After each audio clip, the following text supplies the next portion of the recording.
up? Welcome back to Nostalgia. Dave here, another podcast. What's going on in pop culture right now? A lot of stuff to get into here. Going to talk about the 2024 Grammys, the winners, the Tracy Chapman moment, all of that. Of course, we got to talk about Universal Music Group pulling its catalog off of TikTok and the ramifications with that one as well. And then a bunch of reviews, of course. New album from I-DLE, Matthew Vaughn's spy comedy film Argylle, Levelized Bleeding, new Kristen Stewart A24 film I got to see early at Sundance, and also the long-awaited Mr. and Mrs. Smith series on Amazon Prime Video starring Donald Glover and Maya Erskine. A lot to get into this week. Make sure you subscribe, youtube.com/nostalgiapod, linktree.com/nostalgiapod. See the links below.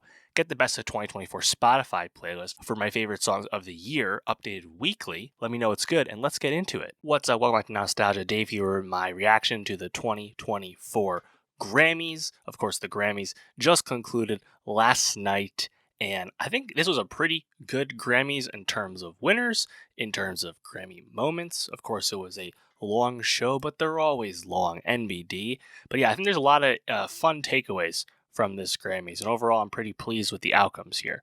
So just jumping right in, we had some historic stuff, not unexpected, but Taylor Swift wins Album of the Year for the fourth time, winning 4 Midnights, being the first artist to win Album of the Year 4 times. Obviously, that is a tremendous deal, even if Midnights is, not even a top 4 Taylor album. Nonetheless, kind of feels right that the monumental, colossal commercial year Taylor Swift had would conclude with an Album of the Year win.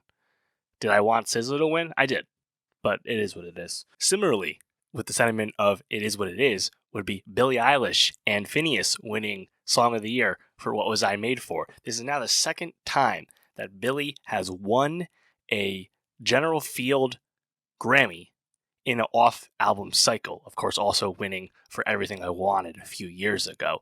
Billie Eilish is just generational with the Grammys, man. She is running the numbers up. That's just how it's going to go. Frankly, and of course, this is a song from the Barbie soundtrack. Frankly, it's not my favorite Billie song. I think it's kind of a run-of-the-mill, solid Billie song. It's not what I would have went with. Frankly, I think you should have actually awarded Taylor Swift here for Antihero. Taylor Swift, not winning Song of the Year, has now lost that category actually 7 times, has never won it. I mean, I think that was the slam dunk here, and you could have done Album of the Year somewhere else. I don't know. That's what I would like to see. Nonetheless, Billie Eilish, at least her and Finneas, to their credit, are pretty self-aware that they are winning too much, frankly. Billie calls it stupid. Finneas says how privileged they are. I at least give them credit for being self-aware about that. Record of the Year, of course, going to Miley Cyrus for Flowers. This was certainly, in the mix. I wasn't sure if maybe Billie could have won that, or Olivia with Vampire, Taylor for Antihero, SZA for Kill Bill. Loaded category. Miley gets the win, and I gotta say, I'm just really happy for that big tent, major recognition for Miley Cyrus, who I've been a fan of for some time. For a while, I think she was very underrated as an incredible vocalist, obviously, but just as a really cool artist. And even if Endless Summer Vacation as an album, I was kind of so on, in the end, Flowers was such a monumental song that I think it's a very worthy winner. And then, of course, at the top here as well, Best New Artist. Kind of unsurprisingly, going to Victoria Monet. I mean, Victoria Monet, she was nominated for Record of the Year for On My Mama. No one else in Best New Artist was nominated for a top category, so it's kind of obvious that she would win Best New Artist. Victoria Monet is in her early 30s, not exactly new per se, but newer as a soloist, putting herself forward. It's all good, I guess. I think Jelly Roll was probably the best narrative to win Best New Artist. Ice Spice, also pretty worthy. Fred again, my guy, pretty worthy as well. Good category, like usual. But nothing to be too worried about, I think, with Monet winning. It's pretty solid. Just going through some other categories. Taylor wins Best Pop Vocal Album for Midnights as well. The genre category doesn't always line up with Album of the Year. This time it did. And of course, Taylor took the opportunity to use that win earlier in the night to announce that she has a new album coming out. The Tortured Poets Society, coming out in April of this year. good year and a half after Midnights. And, I think that's kind of a stunt that probably wouldn't go over as well if it was a smaller artist, but someone who knows how to play the game and can do something like that to the degree Taylor can. I mean, it's just honestly a flex, to be honest. Pretty cool. Of course, I will be talking about that album when it releases. Yeah, in terms of wins, SZA has got 3, Victoria Monet got 3, Phoebe Bridgers got 4, 3 of which with Boy Genius, 2 for Taylor, 2 for Billie, 2 for Miley, and also 3 for Killer Mike, who wins Best Rap Album for Michael, and then wins twice for Scientists and Engineers off that, featuring Future and Erica Allen Kane and Andre 3000. And then somehow Killer Mike managed to get temporarily arrested for a misdemeanor battery charge after winning the Grammys. Really stupid, honestly. He's already been released. It's going to be nothing, but I don't know, just kind of a weird buzzkill to a moment like that. Honestly, shout out Killer Mike. The Grammys have leaned old head with rap lately. Of course, look to Nas winning, look to the general nominees the past few years for the most part. But Killer Mike, even though he's not as part of Run the Jewels, but Killer Mike as a soloist this time, getting big recognition at the Grammys to that degree, I think it's pretty earned, pretty justified. Shout out Killer Mike. Also in the was a rap song performance, melodic rap performance, whatever the category is, All My Life, J. Cole and Dirk winning. I think that's also a very worthy, solid win. Very happy about that one. The electronic album category went to Fred again for Actual Life 3. Very happy with that one. The electronic song went to Skrillex and Fred for Rumble. Awesome song as well. Happy with that one. Jack Antonoff wins Producer of the Year again. Was this 3 years in a row? Kind of unsurprising, but it would have been cool if someone else won, like maybe Metro or Hit Boy. Nonetheless, didn't happen, or Dan Nigro for that matter. Pop solo performance also went to Miley's Flowers. Pop duo group performance, Ghost in the Machine, SZA and Phoebe Bridgers. I predicted that one. Happy with that. Let's see. Pop dance recording went to Padam Padam by Kylie Minogue. Not a surprise, but would have loved my guy Troye Sivan to win that for Rush. Nonetheless, didn't happen. That's kind of it for the takeaways with wins. Kylo wins for Water in the category that was up for. Another, not really surprise. The Jay-Z speech, I think, is pretty awesome. It was, kind of one of those fake legacy old head awards that they do to get people to show up. But Jay, to his credit, took the opportunity to really, speak on that business, really speak honestly, as he literally said, I get nervous, I tell the truth, talking about how his wife, Beyonce, of course, is the most decorated Grammy winner in history, yet has never won Album of the Year, really speaking plainly about the Grammys' reluctance and bad history with awarding top-end categories to Black artists, particularly Black women. SZA did not win Album of the Year, once again, here another example. I think that's a really awesome thing that Jay did, and it's, makes people feel uncomfortable, but it should, for the most part, and, hopefully there's a sign of things to come. We will see. I'm just really happy he took the opportunity to really speak plainly about something that shouldn't be ignored or shied away from, put it in the open.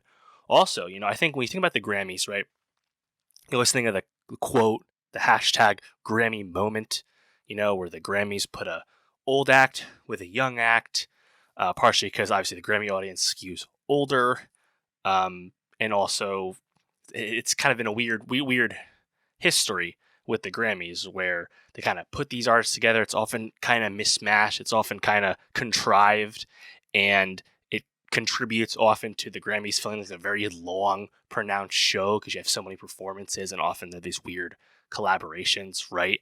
And it often feels like they do these in place of just letting a young, newer artist just do their thing and perform on their own. Nonetheless, I think we had one of the best Grammy moments, one of the best Grammy performances straight up in a long ass time, to be honest, which would be Tracy Chapman performing Fast Car with Luke Combs. I thought this was absolutely outstanding. It really kind of knocked me out. And just the meta reasons behind it are so awesome. Of course, Fast Car is nominated at the Grammys this year for Luke Combs' 2023 cover of the song. Of course, this is a song that's been covered many times, and of course, originally came out back in 1988 as performed by Tracy Chapman. And Luke Combs has spoken very openly and reverently about his love for the song, his admiration for Tracy Chapman, and why he did just a straight up faithful cover. And of course, that cover, Fast Car, became a monster hit in 2023, really bringing new life to the song. And people were talking, it's like, will Tracy Chapman perform Fast Car at the Grammys with Luke Combs, which they have not done at all to this point together?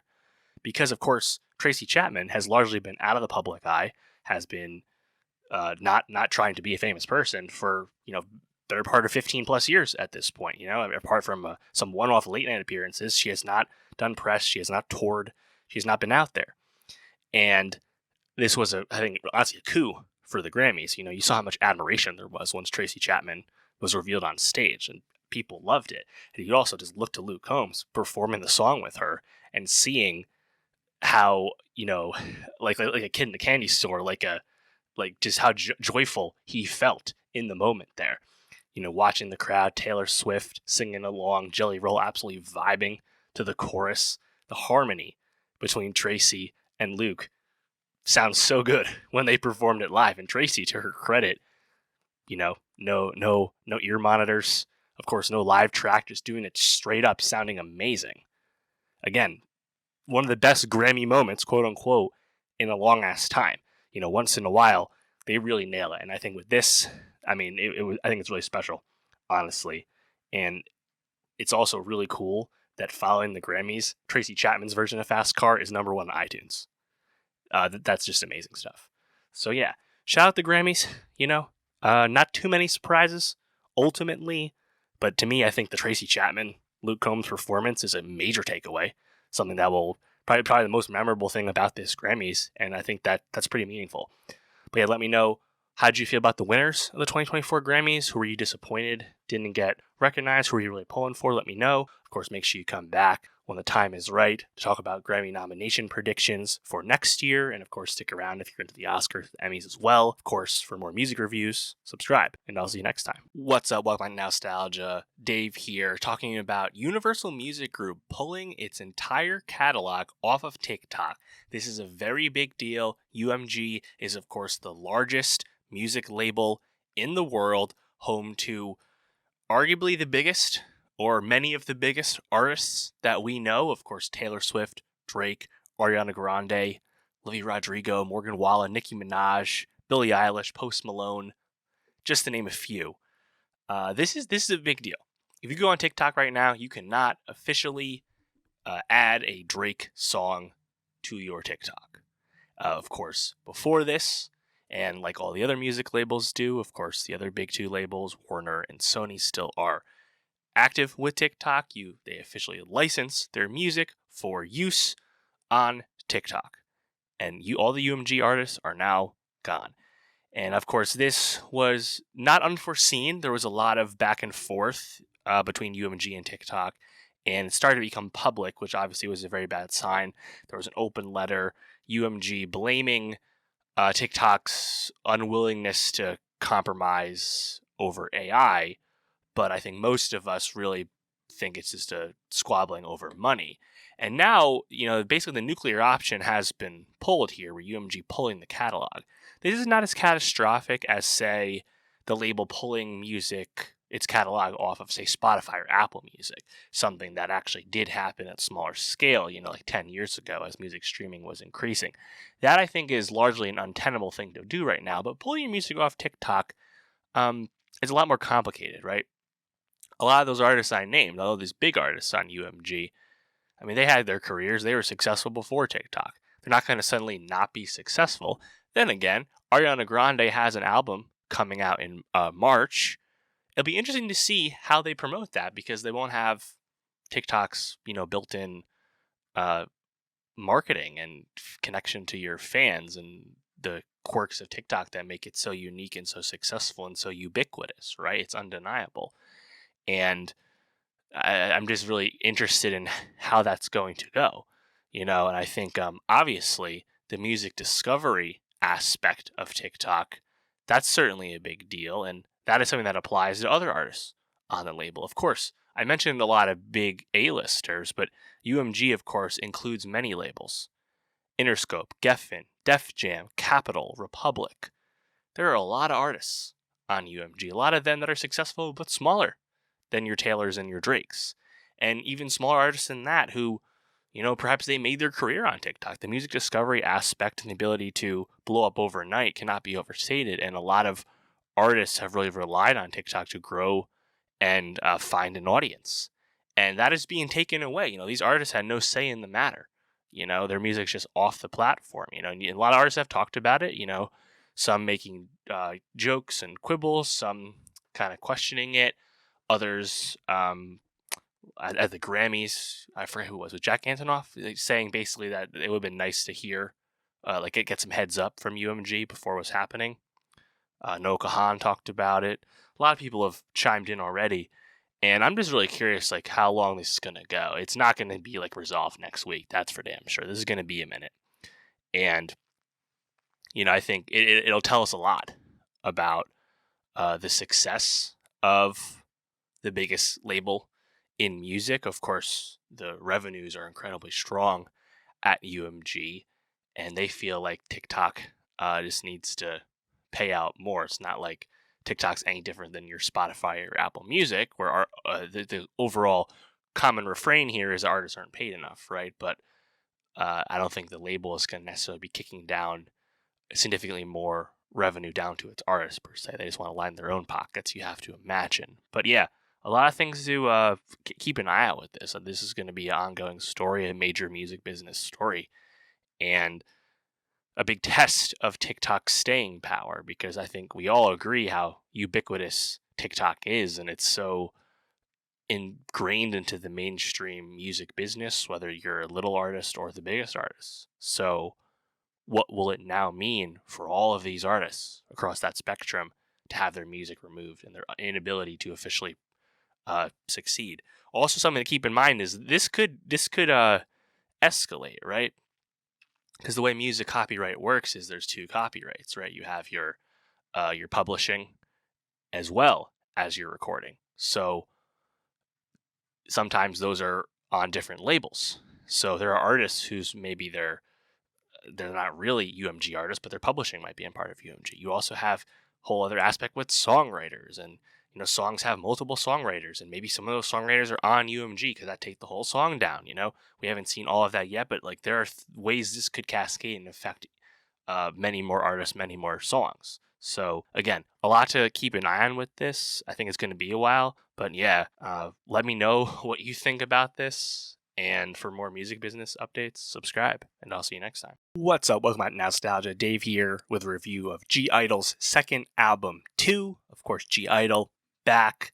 They were not away. They had a massive year in 2023. Of course, their last Korean release, the EP I Feel, came out, and then also separately, they had their 88 Rising English language debut, Heat, in the fall. And I think ultimately I had two very differing reactions to (G)I-DLE's 2023. I thought the English stuff was just kind of a bit bland, honestly. Didn't feel as inspired or as, quirky and personality filled as a lot of the (G)I-DLE music. Contrast that, of course, with I Feel from earlier in the year, which had the massive hit single Queen Card, one of my top 10 K-pop songs of the year. Check that out if you missed it, youtube.com/nostalgiapod. And I Feel was more in line with what you expect from (G)I-DLE, which is one of, if not the most successful K-pop group that is not on one of the big 4 K-pop labels, of course, signed to Cube Entertainment, a much smaller company. And 2 is another Cube release, another Korean release. And I think this is certainly in the vibe of what you expect from past (G)I-DLE Korean releases. And I think this one's ultimately pretty fun. There's some good takeaways for sure. I gotta say though, (G)I-DLE calling this their second full album when it's 8 songs, 20 minutes, 55 seconds, it's only 3 minutes longer than I Feel, which they call it an EP. I really don't understand these delineations at all. I'm just going to stop trying to figure it out, to be honest. Nonetheless, jumping into 2, and again, having high expectations because I loved Queen Card so much. They definitely had great momentum. And I think also having a high standard for this group, because (G)I-DLE is one of the rare K-pop groups that really self-produce. They really do all their own writing and co-writing. Soyeon in particular, really a creative force behind the group that she leads. You love that about them. That's why they're a group to invest in. And that remains the case with 2. Jumping in, you have the title track, Super Lady, which has been getting a lot of comparisons to like second gen K-pop because it's very maximalist, it's very big, it's very throwback in that sense. And the chorus in particular, rather those pre-choruses, really lend themselves to that comparison. Ultimately, I think what holds me back from this song, which has a lot, I think, fun elements to it, a lot of fun performances in it, is the hook is ultimately just kind of repetitive and underwritten. The lady, call me super lady part, that's just weak, and in contrast to the rest of the song, which I think is really fun and upbeat and quirky and different and jumping around like a lot of G-idle music. So I was kind of mixed on Super Lady overall. Nonetheless, I do appreciate the attempt, I guess you could say. Revenge, I thought the drumline production was pretty cool, solid nonetheless, or overall. I-DLE, track 3, I thought was really catchy. Love the chorus from Yugi. I thought the synths were really cool, the guitar line kicking in. I love the production on this. I think I-DLE is a straight up banger. Probably my favorite song on 2. Vision is, pretty fun rap flow.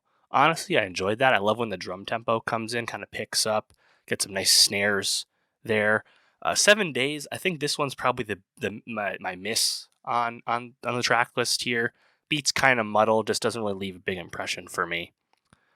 Fate, kind of light, kind of upbeat, fun. I think the chorus though is kind of just okay, but the melody is there. Like you hear the melody even if the chorus doesn't quite grab you. So kind of mixing that song overall. It also has one of those classic K-pop, like the second verse is rap for no reason, doesn't really add anything, feel a little unnecessary. Roly was certainly interesting to me as a hip hop fan. This is a K-pop rap song. You have Yugi name dropping Kobe Bryant. It's a banger. It's very flexy, very braggadocious, very hip hop indebted for sure. To me, though, these kind of K-pop songs can lean a little corny, to be honest. It kind of reminds me of a song like Lisa's Money, Lisa of Blackpink. Like, I think sometimes these just come across as a bit cringy, as a bit try hard. But if the flow is there or like the production is there, I can usually get behind it. And ultimately, I think Rolly's pretty fun, pretty catchy, even if the lyrics are kind of shallow. And then you have the last song, Wife, which is actually the lead single, before the title track. I appreciate that release pattern here. And this is kind of like a Queen Card sequel from a lyrical sentiment in terms of satirizing and being super campy about what it's talking about. Pretty playful. Also really fun music video with all the wigs. I think this definitely has some viral potential for sure. And it's pretty fun. And yeah, I think do I like any of these songs as much as I did Queen Card, less than a year ago? No, I don't. But I think there's still some fun takeaways from it, and ultimately it feels like a very much within the DNA of what you expect from G-idle, which again are kind of a unique status, both in terms of how they exist outside the major system, but also unique in, I think, the musical identity that they have that isn't really matched by really anyone else in K-pop. So they remain a pretty interesting group to me, and yeah, shout out G-idle. Let me know, what'd you think of 2? Did you like it more or less than their past work? What's your favorite song? And for more K-pop reviews, subscribe, and I'll see you next time. What's up? Welcome back to Nostalgia. Dave here with a review of Love Lies Bleeding, the new body horror thriller film from Rose Glass, her second film following 2019's Saint Maud. This is a new A24 film that I saw early at Sundance, but will be premiering worldwide on March 8th, and of course is starring Kristen Stewart. And I thought Love Lies Bleeding was a goddamn banger. I thought this movie rocked. I had a great time watching this. It was not the festival buzz. In fact, to me, I genuinely really enjoyed the movie. I think it's very well done, very in your face, but in a really fun way. It has underrated comedy elements for sure. Kristen Stewart, unsurprisingly, is tremendous, like she usually is. I'm going to spoil the movie, despite the fact that, it's not out yet. Most people have not seen it. The vast majority of people have not seen it. Nonetheless, just right off the bat, again, I like the movie a lot. Come back once you do get to see the movie and let me know what you thought of it. But ultimately, I think it's a great use of Kristen Stewart's talent, who is, I think, a very intriguing, kind of cerebral performer, but also really kind of fitting into like what kind of performer she wants to be. It's not that far off from the kind of energy and mannerisms and presence she carries in a film like Spencer, which is completely different subject matter from this. I think Kristen Stewart, she's just kind of an awesome talent, and her co-star in this movie is Katie O'Brien, who, you might recognize from The Mandalorian, for example. Definitely a big role for her in this film. I think Katie O'Brien and the chemistry that she shares with Kristen Stewart as these two characters who kind of have a chance meeting and then very quickly form a relationship together. It's convincing because I think Katie O'Brien brings a different side to the relationship than Stewart's character does, but also has really awesome presence due to the physicality of her as a performer imbuing this character, who she's portraying a bodybuilder. And of course, Ed Harris is also in the movie, unsurprisingly, he's great. Dave Franco, also pretty great as a dipshit dude character. So yeah, Love Lies Bleeding, it's great, but now I'm going to spoil it and tell you why. So yeah, I think what's really cool about Love Lies Bleeding is like right off the bat, it just like feels really lived in. This movie's set, towards the end of the Cold War, and I believe 1989, which just immediately makes the storytelling really fun because the classic, like, there's no cell phones. It goes such a long way with stuff. Also, the fashion, the aesthetics, the color grading on the movie fits that 80s vibe. Both Katie O'Brien and Kristen Stewart are rocking mullets. The hair is luscious. It is flowing. It looks good. And I think Stewart playing Lou, I think is just really convincing as this kind of gym manager character trying to find herself.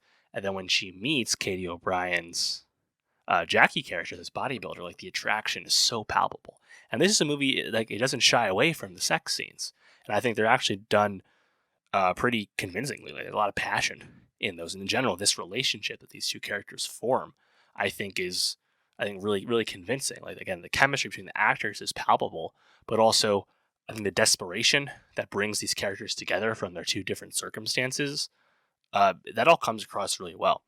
And I was certainly into the movie. And I think what's fun with the movie is, there's some interesting touches. Like I mentioned body horror. It's not a body horror movie per se, but there are nods to it for sure. And there's definitely a huge visual, metaphysical, you could say, spin twist at the very end of the movie, which I won't spoil, but like that certainly threw me for a loop. It took me a while to really process that, but it's hinted at throughout the movie. And the relationship that these characters take, where Lou starts offering Jackie steroids to help her pursue her bodybuilding dream. Of course, Lou, as a gym manager, is already used to having roids around and selling them to the people in her gym. And, I think that contrast with Lou's past in this underbelly of this kind of border town that they find themselves in, where she hates her dad, who runs the local criminal underbelly. She used to be affiliated with him. She can't stand him, but she sticks around because her sister is married to Dave Franco's character, who is incredibly abusive to her. And this movie lends itself to some really stark ultra violence. There are some graphic scenes, some graphic kills and deaths in this, right? And that's really grisly, but I think done in a really cool way. The action, I think, is really compelling. Also, I mentioned humor. There is some really funny stuff in this. Like, I saw this, of course, in a packed festival crowd, but like, Kristen Stewart has a handful of line readings in this movie with impeccable comedic timing. And she's not even saying a lot of words some of the times. Like, it's just really funny. And I think that lightness, combined with the fact that there's a lot of dark subject matter in the plot of this movie, is a nice kind of happy medium. I enjoyed seeing Dave Franco playing this scumbag character. I thought he was really good. I haven't seen too much of Dave Franco lately, so that was nice. Also, there's this other character, Daisy, who's like, I'm not sure if she's a prostitute per se, but she's definitely like interested in Lou, and I think she also lends herself to a lot of fun humor in the movie when she keeps popping back up in the story. Yeah, like I just had a blast with the movie. I thought, are some of the beats, like, are some of the plot, like, conclusions and resolutions easy to see? Sure, but like, I don't know, like, it becoming kind of a revenge thriller once that picks up, and the tension when Lou and Jackie find themselves at odds, and Ed Harris's machinations. Like, I was really vibing to it. I thought it was really cool. And some of the visual touch that Glass imbues in the movie, usually via communicating the body horror suggestions, I think that also is pretty cool. And yeah, like I'm hoping this movie can do some solid business in March. It was already picked up by A24 before the festival. And yeah, like Kristen Stewart continues to make amazing choices. Like, she is such a cool movie star to me. I'm a big fan of hers, and I think this is a great use for talents. But yeah, that's Love Lies Bleeding. If you've seen it already, let me know. Otherwise, hope you do let me know when you have seen it. And yeah, for more movie reviews, subscribe, and I'll see you next time. What's up, welcome back to Nostalgia. Dave here with a review of Argylle, the new spy action comedy film from Matthew Vaughn, out now. This is a Universal theatrical release that will eventually be living on Apple. Yes, the latest Apple movie to get a theatrical release, following, of course, Killers of the Flower Moon and Napoleon just recently, last year. And I've been a fan of Matthew Vaughn. I think most people are a fan of Matthew Vaughn. He stands out as a kind of auteurist action comedy filmmaker. He definitely has a visual flair. He definitely has a point of view. And when his movies are good, I think they're pretty awesome. I'm a big fan of Kick-Ass. I'm a big fan of Kingsman, the first one. I'm a big fan of X-Men First Class. Of course, his early stuff like Layer Cake and Stardust have a lot of fans, right? That being said, I think Matthew Vaughn's been on a bit of a cold streak, TBH, right? Kingsman 2, middling. The Kingsman prequel, bad. And Argylle, which I've been anticipating for a while. I knew about this movie. I knew about its loaded cast. Henry Cavill, Bryce Dallas Howard, Sam Rockwell, John Cena, Ariana DeBose, Sophia Boutella, Dua Lipa, Samuel L. Jackson, Bryan Cranston, Catherine O'Hara. Loaded cast, right? Exciting. Apple making a big push behind it. Big budget, $200 million budget. Original action comedy film. Original action movie. We should celebrate something like that, right? The problem is, Argylle is just not very good.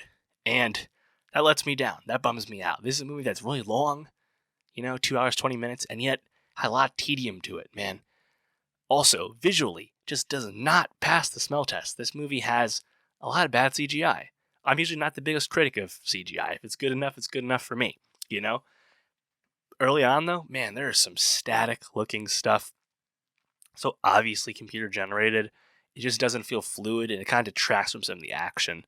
Lets me down. Also, and the biggest sin, bigger than any criticism of the CGI, the biggest sin with Argylle is that this film, gosh, like, it is just a muddled, messy script. Like, there are just twists and turns and twists and turns, but they don't feel that earned. They don't feel that they pay off. They don't feel like they amount to anything that cool, because you're not super invested in the journey you're on.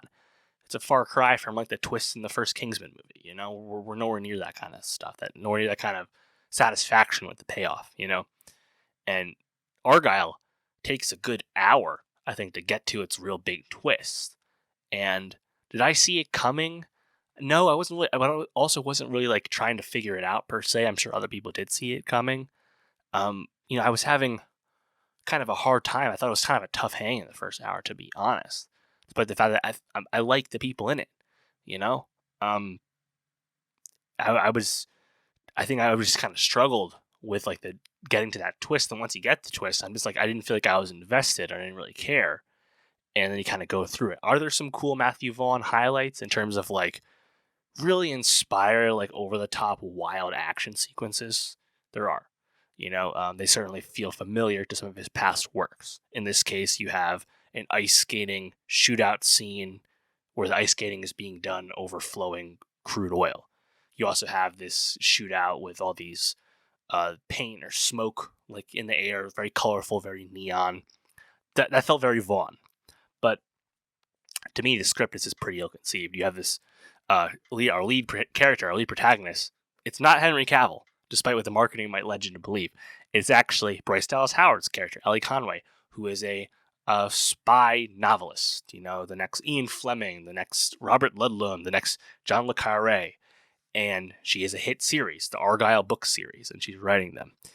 And next thing you know, she gets accosted by Sam Rockwell's character, Aiden, who is a spy, who is trying to save her, because it turns out the bad criminal syndicate du jour, they are seeking Ellie out because her books are actually predictive of past and future events in the world of underworld espionage. Obviously, that initial conceit is a huge stretch, a huge walk, right? Pales beyond belief. Nonetheless, you can go with it. And then, of course, the big twist that you build to, of course, spoilers, is the fact that Ellie Conway, no, she was Jason Bourne, man. An amnesiac spy. We've been there before. Turns out Ellie had her mind wiped, and the reason people are interested in her books is because she's actually kind of writing about her past and like writing about her career as this very accomplished and compelling good guy spy. And I was like, huh. To that point, I did kind of feel Bryce Dallas Howard was a bit of a tough hang, to be honest. The Ellie character was a bit grating to me, to be honest. Normally I'm a fan of hers, but I didn't really stick with it. I thought all the stuff with her cat, and I'm a cat person, I thought all of the jokes about her cat also felt pretty flat to me. Rockwell doing his best, to be honest, but yeah. And then in relation to that big twist, there's reveals about Ellie's parents, played by Cranston and O'Hara, and you learn Cranston's real identity as Ritter, the head of the syndicate. And yeah, like, I think it's just fine. Early on, you have Ellie writing and reading aloud her book, and when we see it being acted out, where Argylle, her titular main spy character in her books, is portrayed by Henry Cavill, and you see him go on a mission with his sidekick, played by John Cena, and then go after the bad guy, played by Dua Lipa. And it's a pretty brief sequence, to be honest, and it ends with the worst CGI in the movie. Just this computer-generated, like, Mykonos, like Santorini, Greek island. And, yeah, like, Dua's not in the movie super long, to be honest. Only, like, the first 10, 15 to 20 minutes, despite being all over the marketing. I thought she was okay, to be honest. She's certainly not Lady Gaga as an actress, although she didn't have a whole lot to do in the movie either. And then, honestly, like, you don't get too much of Cavill after that big sequence where he gets to do most of the work, most of the acting. There are these, like, kind of flash points where Ellie thinks she sees Cavill's Argylle when she's really looking at Aiden, Sam Rockwell's character. That kind of, like, fizzles away as well, and it kind of gets just kind of annoying twists and turns from that point out. Samuel L. Jackson shows up, of course, a Vaughn alumni, and yeah, I mean, I don't know. I just wasn't super compelled, ultimately. And I think the length kind of gets in the way of it. The movie just kind of drags, to be honest. And it just didn't feel like quite out of the polish, or the script just didn't quite have the zip that I want from, like, the best Vaughn movies. So, a bit of a letdown for me, for sure, because I had been anticipating this. I've been following this movie through production and stuff. So, a bit of a letdown. Lots been made of the budget. Ultimately, I think it's kind of an interesting story where it's a $200 million movie, right? But really, like, Vaughn had financed this independently, then sold it to Apple. And then the distribution is being handled by Universal. So really, it feels like Universal and those private investors are the ones going to be holding the bag. Because, of course, Argylle had a very soft box office, 20 million opening weekend, less than that. Obviously, nowhere near good enough to justify such a massive budget. It's going to be a box office bomb. Nonetheless, in the short term, Apple can handle such financial hits because it's really just marketing for Apple TV Plus. Obviously, we want the movies to succeed, and we want Apple to continue to finance movies. Same for Amazon. So you'd like their movies that they invest heavily in to be good. And in principle, Apple giving a big budget for an original film from a accomplished auteur director like Vaughn sounds good. Ultimately, this is, I think, a movie that just never really made much of an impression. It's had a heavy marketing spend. People have joked about how they saw the trailer constantly, and yeah, it just didn't really grab people. And also, perhaps a bit ill-conceived to invest so heavily in an original R-rated movie at that cost. This doesn't usually pan out too well. Nonetheless, that's Argylle. It's a letdown. Let me know if you liked it more than me. I think there's certainly fun elements about it, but ultimately it just doesn't really come together in the end. But yeah, for more movie reviews, subscribe, and I'll see you next time. What's up, welcome back to Nostalgia. Dave here with a review of Mr. and Mrs. Smith, the new spy comedy drama series, out now in full on Amazon Prime Video. 8 episodes dropped, starring Donald Glover and Maya Erskine. This is the long-awaited first series from Donald Glover as part of his big overall deal at Amazon. And of course, Glover's first follow-up following the conclusion of Atlanta, his big breakout series on FX, one of the most acclaimed series of the last 20 years. A show I absolutely loved, of course, we've covered on the show before. And Mr. and Mrs. Smith, of course, has been known about for some time. This show has been in development. Originally, it was going to be Glover co-starring with Phoebe Waller-Bridge, another Amazon alum, of course, following Fleabag, someone else with an overall deal at Amazon. But Waller-Bridge departed the project due to creative differences, and Maya Erskine joined. I had never really seen much of Maya Erskine. I did not watch Pen 15 on Hulu, but having watched Mr. and Mrs. Smith, I think she was absolutely incredible. The chemistry with Glover was kind of off the charts. I can't even imagine anyone else really in the role at this point. And Mr. and Mrs. Smith is just a total home run. This show rocks. This show is fantastic and kind of a miracle given, some of the early quote development troubles we had heard about, obviously, with how this show was conceived and Waller-Bridge exiting the project. I think Mr. and Mrs. Smith on Amazon is fantastic, and it's certainly going to be one of the best shows of the year, certainly the best thing I've seen thus far this year through 6 weeks.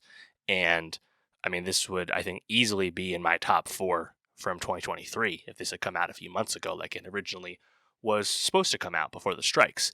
Nonetheless, of course, this is a kind of reboot, reimagining of the famous Mr. and Mrs. Smith movie from 2005, starring Brad Pitt and Angelina Jolie, one of our best, relics of Brangelina. And I think what's cool about Mr. and Mrs. Smith is how it kind of flips and inverts a little bit on that, where in the film, of course, Brad Pitt and Angelina Jolie's characters do not know that each other are, assassins working for rival companies. And then when that's revealed, obviously, fireworks alight.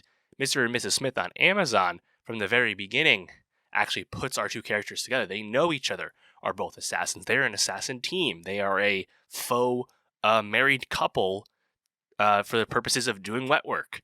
And that's a really cool, I think, inversion from the jump. But ultimately, Mr. and Mrs. Smith on Amazon, this is like a really awesome series about how you treat your work, really awesome series about your relationship and maintaining a marriage, and everything about being a hitman, being an assassin, doing all that wet work. That is just off to the side. That is not the primary focus of the show, but when you do get it, it's still great because this show had a lavish budget, shot in New York, shot elsewhere, looks fantastic. The set pieces are really fun and great, but that's not what the show's about. So I think just the multitudes that Mr. and Mrs. Smith has just makes it like a total knockout, man. I say this a lot with shows I like, but I wish Mr. and Mrs. Smith had a weekly rollout because these episodes have a lot of meat to them, 8 episodes, and I think this show would have really blown up even more without a binge drop. Nonetheless, let's just kind of jump into the episodes here. I'll start to spoil what happens, but of course, again, my highest possible recommendation for a series. And also, I think there's a lot of fun flair with the directing. For the first 2 episodes, directed by Hiro Murai. Of course, we know about his work with Glover on Atlanta. Amy Simons does some directing. Glover directs the finale. Francesca Sloan, by the way, was the co-creator and showrunner of the series. And Stephen Glover, Donald's brother, also involved, unsurprisingly. Just so much talent. It's kind of oozing out. And what's also really fun, which I didn't quite expect going in, is Mr. and Mrs. Smith has a lot of fun A-list acting cameos. Primarily one-episode roles from familiar faces interacting with Glover and Erskine. So, yeah, I love this show. But let's jump into it. Let's go through the episode. So, yeah, I think right off the bat, you get introduced to some of those co-stars, right? Because we have this cold open with Alexander Skarsgård and Isa Gonzalez, who we learn are other Smiths, John and James, as we quickly learn how all these couples are, created basically by this anonymous, syndicate, assassin, black ops group, whatever, right? And we see this open with Isa and Skarsgård, and they get waxed, and then we actually get introduced to Glover and Erskine's character, who again we only know as John and Jane.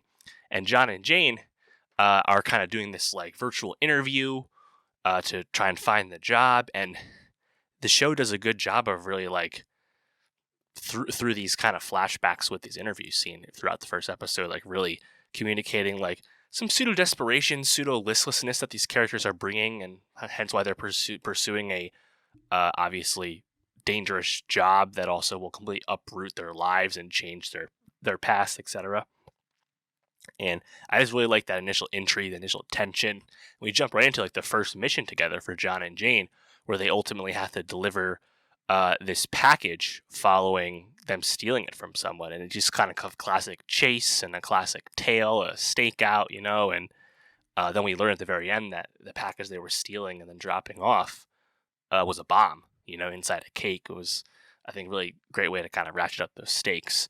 Episode 2, we get another big co-star in Paul Dano, the hot neighbor of the John and Jane's amazing home, amazing brownstone that they have in New York. They make a pact to not have sex together and just keep it professional, even though you can tell John probably is more inclined to want it, whereas Jane is a bit colder, even by her own admission, a bit more willing to keep people away. And they have to attend this silent auction. And that's where we find another familiar face. John Turturro is their mark as this very rich, high-bidding real estate mogul. And there's an amazing scene with the truth serum. John and Jane have to pretend they're dogs. They mess up with the truth serum. Turturro dies. They put him in their composter. They fail a mission, their first fail. And they also fuck, unsurprisingly. And then Mr. and Mrs. Smith kind of ratchets up, where they seem to like kind of be going at it as a couple, and like you're certainly rooting for them because again, like Glover and Erskine just have amazing chemistry together. Like I'm super into it. Episode 3 is a skiing episode. They just like go to the Alps somewhere on a mission, and there's a really cool mirrored like wall shot as Glover's like walking towards the camera. Super cool. I thought that was great. Some fun action with that one. Episode 4, we meet Wagner Moura and Parker Posey's characters. They're actually other John and Jane's, other Smiths who they meet by chance out and about in New York. Then they actually invite them over for dinner. That was pretty cool. Really fun, I think, like charismatic performance from Moura and Posey as well. And the next thing you know, they kind of like send them off on a mission in their place in the helicopter, and things go astray. Unsurprisingly, that was good. Episode 5, we're off in Italy on Lake Como. Their new person they have to protect this time is played by Ron Perlman. Amazing chase, amazing shootout. Like the action set pieces are legit on this show, and again, it's shot on location, so it just looks amazing. They start talking about having kids. John is a lot more into the idea than Jane. Things have started to go awry, though, between them two in episode 6. They go to couples therapy with none other than Sarah Paulson. They have this, flashback from a story they're telling to Sarah Paulson's therapist character about this fight in the woods they had, another failed mission. They really fight verbally at this fire at night. Really strong scene, although definitely a difficult watch. Episode 7, again, at this point, like, the show is a bit more of a downer because the relationship is flailing and coming apart. We see Michaela Cole showing up as Bev, who's another Mark who definitely had some like kind of like a rival assassin, a rival Smith, basically. And there's some jealousy and some accusations of infidelity, and whether you're just doing it for the job or if you really want it, etc. I thought the episode was great when they try and chase after Michaela Cole's character while really loathing and can't stand each other's company. So good. And the finale, which directed by Glover, I thought was really tremendous as well, where Jane, who is like has been the more high performing of the two Smiths here, and that's been recognized by the employer the whole time. Jane is told to kill her John, kill her Smith, after the 3 fails they get.